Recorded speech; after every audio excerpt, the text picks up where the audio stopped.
Assalamualaikum warahmatullahi wabarakatuh.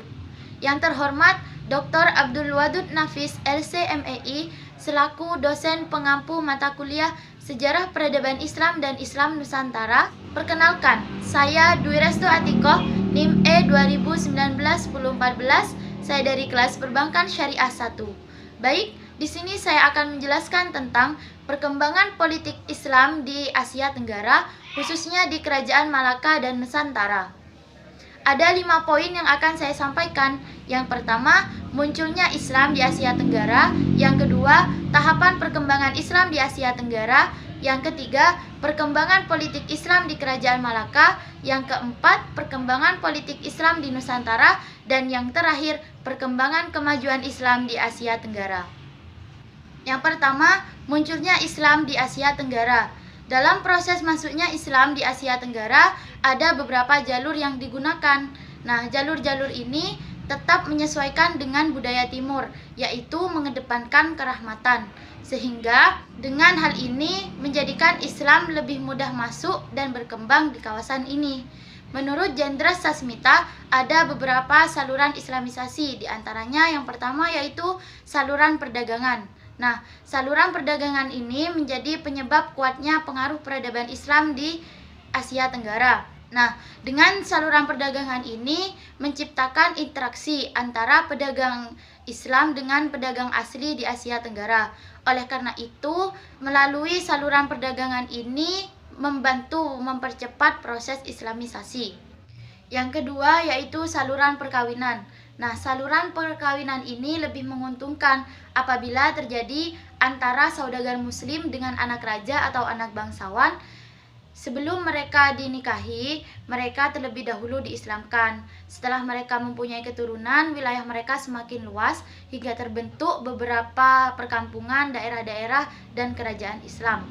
Hal ini terjadi pada Raden Fatah, Sunan Ampel, dan Nyai Manila, Sunan Gunung Jati. Selanjutnya yang ketiga yaitu saluran tasawuf. Nah, saluran tasawuf ini yang menjadi penyebab menariknya Islam kepada penduduk di Asia Tenggara. Kenapa? Karena ajaran dan pengamalannya. Selanjutnya yang keempat yaitu pendidikan. Nah, melalui saluran pendidikan ini ditandai dengan adanya lembaga pendidikan. Sebagai contoh, adanya pondok pesantren. Yang kelima yaitu saluran kesenian. Islamisasi melalui saluran kesenian yang sangat terkenal adalah pertunjukan wayang. Dan tokoh yang sangat mahir dalam memainkan wayang di sini adalah Sunan Kalijaga. Selanjutnya yang terakhir yaitu saluran politik. Kebanyakan rakyat masuk Islam setelah rajanya terlebih dahulu menganut agama Islam. Oleh karena itu, pengaruh raja ini sangat membantu mempercepat proses Islamisasi. Selanjutnya yaitu tahapan perkembangan Islam di Asia Tenggara. Yang pertama, hadirnya pedagang muslim. Pada fase pertama ini tidak ditemukan data yang jelas mengenai masuknya penduduk asli ke dalam Islam, namun baru ditemukan sekitar abad 13 atau 7 Hijriah. Yang kedua, munculnya kerajaan Islam. Pada fase kedua ini, Islam semakin tersosialisasikan dalam masyarakat Nusantara dengan terbentuknya pusat kekuasaan Islam. Dan yang ketiga yaitu pelembagaan Islam. Sosialisasi Islam di sini semakin menyebar hampir ke pusat-pusat kekuasaan Islam dan hampir menyebar di seluruh wilayah. Selanjutnya, perkembangan politik Islam di Kerajaan Malaka. Nah, sejarah perkembangan Islam di Asia Tenggara tidak terlepas dari kepentingan perdagangan dan syiar agama yang dibawa oleh saudagar dan ulama muslim dari Asia Barat. Malaka di sini disebut sebagai pintu gerbang Nusantara. Kenapa? Karena merupakan jalur lalu lintas antara Asia Timur dengan Asia Barat bagi para pedagang yang hendak keluar masuk di pelabuhan Asia Tenggara. Nah, letak geografis Malaka di sini sangat menguntungkan karena menjadikan Malaka sebagai kerajaan yang berpengaruh atas daerahnya. Malaka di sini juga memiliki hubungan baik dengan Jawa untuk memperoleh bahan pangan dari Jawa. Para pedagang Jawa membawa rempah-rempah dari Maluku ke Malaka untuk dipasarkan. Di sisi lain, Kerajaan Malaka juga memiliki hubungan baik dengan Kerajaan Pasai. Oleh karena itu, pedagang-pedagang Pasai membawa lada ke pasaran Malaka untuk dipasarkan. Sehingga kedatangan dari pedagang Jawa dan pedagang Pasai di sini menjadikan perdagangan di Malaka semakin ramai.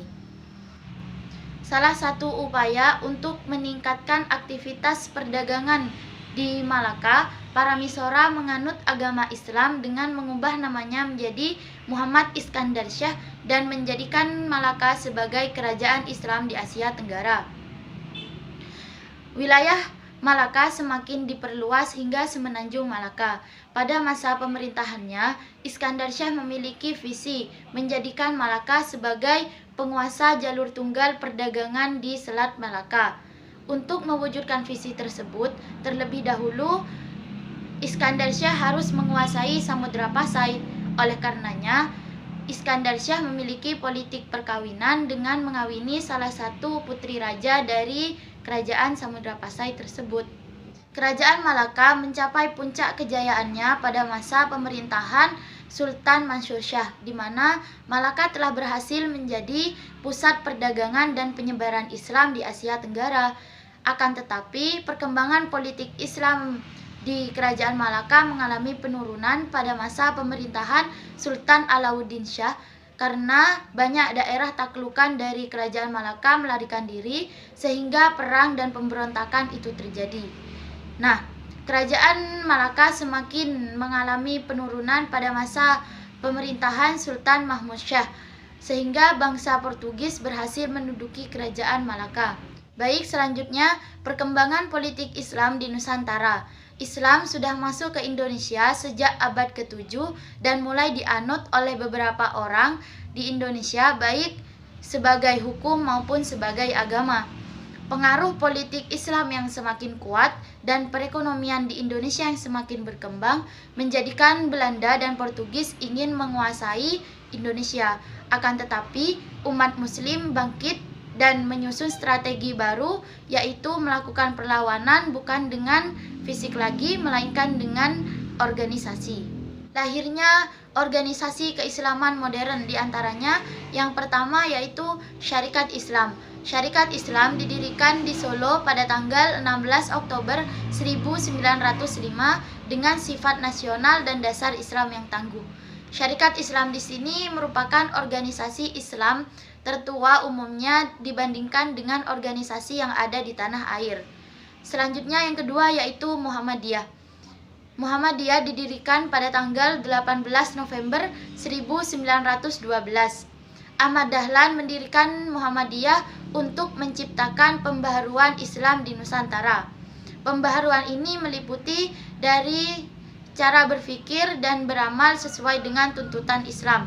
Meskipun secara prinsipil organisasi Muhammadiyah didirikan bukan sebagai organisasi politik, melainkan sebagai organisasi sosial kemasyarakatan dan keagamaan yang bergerak di bidang pendidikan. Selanjutnya yang ketiga yaitu Nahdlatul Ulama. Kiai Haji Hashim Asy'ari pada tanggal 16 Sya'ban 1344 Hijriah di Jombang, Jawa Timur mendirikan Jam'iyah Nahdlatul Ulama, Kebangkitan Para Ulama, beserta Kiai Haji Bishri Syamsuri dan Kiai Haji Wahab Hasbullah dan ulama-ulama lainnya.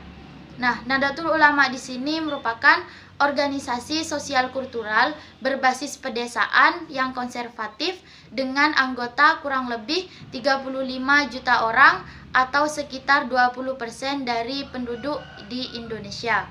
Selanjutnya yang terakhir yaitu kemajuan Islam di Asia Tenggara. Di Indonesia ditandai dengan adanya Departemen Agama, Pengadilan Agama, organisasi-organisasi Islam, perguruan tinggi Islam, dan adanya pondok pesantren baik yang tradisional maupun yang modern. Di Malaysia ditandai dengan adanya Partai Islam dan di Singapura ditandai dengan adanya Lembaga MUIS. Nah, Lembaga MUIS di sini apa? Lembaga MUIS ini adalah lembaga yang diberi tanggung jawab untuk mengatur administrasi di Singapura. Mungkin cukup sekian dari saya, kurang lebihnya saya mohon maaf. Wabillahi taufiq wal hidayah. Wassalamualaikum warahmatullahi wabarakatuh.